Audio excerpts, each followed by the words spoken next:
அன்பான சகோதர சகோதரிகளே, அதிகாலை நேர வணக்கம். இன்றைய நாளுக்கான தேவனுடைய வார்த்தை சங்கீதம் 149 அதிகாரம் 8ஆம் வசனம். அவர்கள் வாயில் கர்த்தரை உயர்த்தும் துதியும் அவர்கள் கையில் இருபுறம் கரைக்குள்ள பட்டையும் இருக்கும்.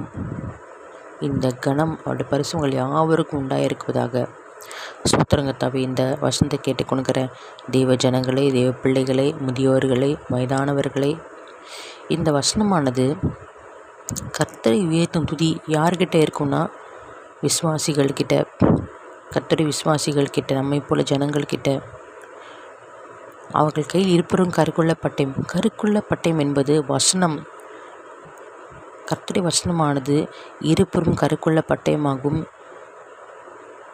ஆவியும் ஆத்தியும் கருக்குள்ளையும் மூனையும் பிரிக்கத்தக்கதாக உருவ குத்துகிறது. இது நினைவுகளும் யோசனைகளும் வரைகிறதும் இருக்கிறது என்று வேதம் சொல்கிறது. எபிரேயர் 4:12 படி கர்த்தருடைய வசனம் சாதாரணமாக யார் நினைத்து விட வேண்டாம். கர்த்தருடைய வசனத்தை தினந்தோறும் அறிக்கை செய்யும்போது, உதாரணமாக பிள்ளைகளுக்காக அவருடைய வாக்குத்தங்களை சொல்லி ஜெபிக்கும்போது, கர்த்தர் பெரிய பொக்கிஷங்களை சேர்த்து வைக்கிறதாக அந்த பொக்கிஷமானது, அந்த வாக்குத்த வசமானது நம் பிள்ளையோட வாழ்க்கை நிச்சயமாக நிறைவேறும். இப்படியாக குடும்ப ஆசீர்வாதத்திற்காக, வேலைக்காக, பிஸ்னஸுக்காக, கடன் பிரச்சனைக்காக, இப்படி அநேக வாக்குத்த வசனங்களை நம்ம சொல்லி ஜெபிக்கும் போது, அறிக்கை பண்ணும்போது, விசுவாச அறிக்கை பண்ணும்போது, கர்த்தர் நிச்சயமாகவே அந்த வாக்குத்த வசனங்கள் நம்ம வாழ்க்கையை நிறைவேற்றுவார்.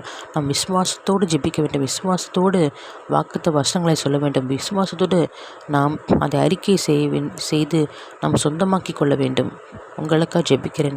அப்பா, சோத்திரங்கத்தாவே, ஆண்டவரே, எங்கள் சபையெல்லாம் கூடி, ஆண்டவரே, எங்கள் குடும்பங்கள்லாம் கூடி, எங்கள் பிள்ளைகளாம் கூடி உம்மை உயர்த்துகிற துதி, ஆண்டவரே இயேசுப்பா, சோத்திரங்கத்தாவே, துதி சத்தம், ஜெப சத்தம், ஆராதனை சத்தம், உம்மை போற்றி பாடுகிற சத்தம் கேட்க வேண்டும். அப்பா, சோத்திரங்கத்தாவே, ஆண்டவரே, நன்றி ராஜா. துதி ஆராதனை பிரியப்படுகிற தேவனப்பா, ஆண்டவரே, மாத்திரமல்ல தகப்பனே இயேசுப்பா, சோத்திரங்கத்தாவே, உம்முடைய வேத வசனங்கள் பிரமாணங்கள் படி நாங்கள் வாழ எங்களுக்கு கிருபை தாங்க ராஜா. உம்முடைய வேத வசனங்களை ஆண்டவரே இயேசுப்பா சொல்லி ஜெபிக்க அதை சொந்தமாக்கி கொள்ள தகப்பனே விசுவாசத்தோடு அதை தகப்பனே இயேசுப்பா எங்கள் வாயில் அறிக்கையிட்டு, ஆண்டவரே சோத்திரங்கிற வாக்குத்த வசனங்கள் எங்கள் வாழ்க்கை நிறைவேற, எங்கள் சபைக்குள்ளே நிறைவேற, தேசத்துக்குள்ளே நிறைவேற எங்களுக்கு கிருபை தாங்க தகப்பனே இயேசுப்பா. உங்களுடைய வருகை மிகவும் சமீபமாக இருக்குது ராஜா. அந்த வருகை இப்போ நாங்கள் எல்லோரும் காணப்பட எங்களுக்கு கிருபை தாங்க ராஜா. மனமிறங்கப்பா, சோத்திரங்கத்தாவே, எங்கள் எல்லாருடைய பாவத்தை மன்னிமப்பா, சோத்திரங்கத்தாவே, உம்முடைய சாயலாக எங்களை மாற்றுங்க ராஜா. உம்மை போல பரிசுத்தமாக நீடிய சாந்த குணம் உள்ளவர்களாக, ஆண்டவரே சோத்திரங்கத்தாவே, உம்மை போல தகப்பனே இயேசுப்பா அன்பு, சந்தோஷம், சமாதானம், நீதி, பொறுமை, தயவு, நற்குணம், விசுவாசம், சாந்தம் ஆகிய யாவற்றும் தகப்பனை இச்சையடக்கம் எல்லாவற்றையும் பெற்று, ஆண்டவரே, உம்முடைய நித்திய வாழ்வுக்கு எங்கள் எல்லோரையும் தகுதிப்படுத்துங்க, பங்குள்ளாக மாற்றுங்க தகப்பனே.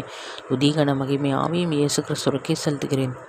மீட்பெரும் இரட்சகமாக்கிற இயேசு கிறிஸ்து இன்ப நாமத்தில் ஜெபிக்கிறேன் என் ஜீவ நல்ல பிதாவே, ஆமேன்.